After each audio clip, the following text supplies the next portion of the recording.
Like and subscribe and click the bell icon to get new video updates.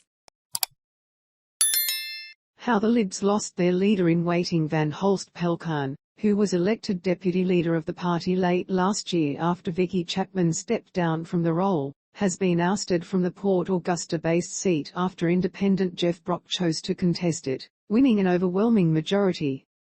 Brock's hand was forced when the Electoral District's Boundaries Commission opted to move his Port Pirie base into Stuart. But the case for that to happen came from a submission to the panel from the Liberal Party itself, InDaily can reveal. That submission, signed off by State Director Sascha Meldrum, made several recommendations for redrawing the electoral map, including ways to carve up seats in the far north to ensure each had a full quota of electors. This included moving new areas into Labour-held Giles, eliminating the awkward boundary between Giles and Stuart which currently continues down the Eyre Peninsula towards Whyalla.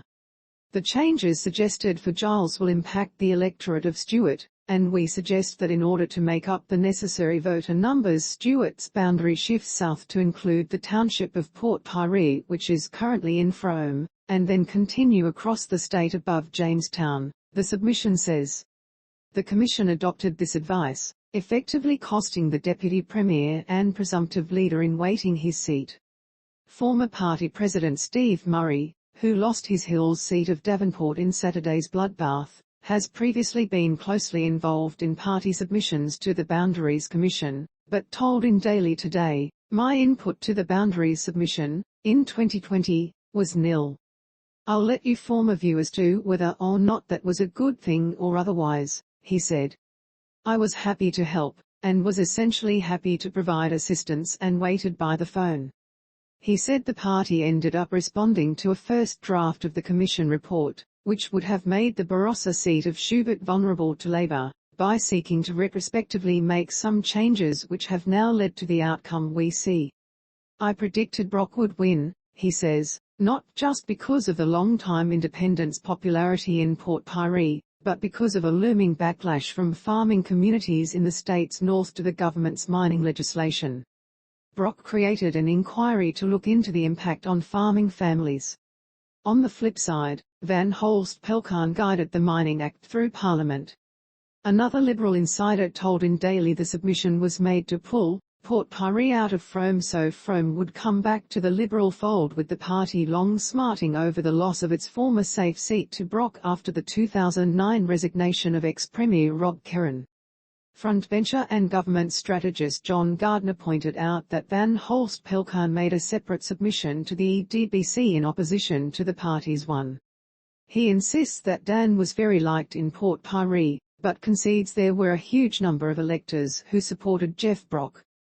"I've been focused on working to be part of a good government, the entrails of strategic decisions to do with campaigns and redistributions. There will be plenty of time to rake over those, and that's obviously going to be one of those issues," he said.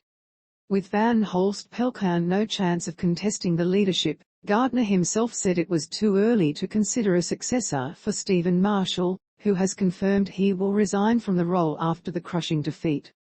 "I've got a couple of days of counting in my seat before that question is too relevant, and so do a lot of our colleagues," said Gardner, who is hanging on to his Moriata electorate by his fingernails.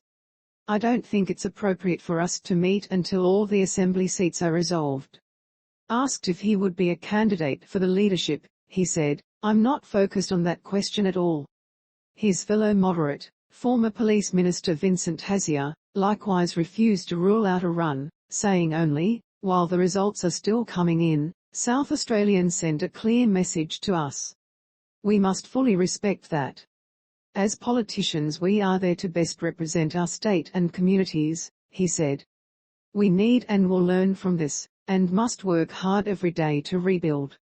I especially want to thank Stephen Marshall for his enormous service as Premier and Opposition Leader."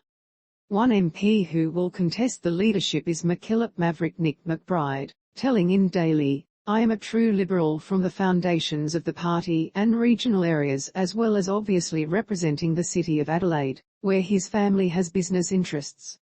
He said he came from a very much ground floor roots level of the party, which I think perhaps has been missing, adding that his candidacy would also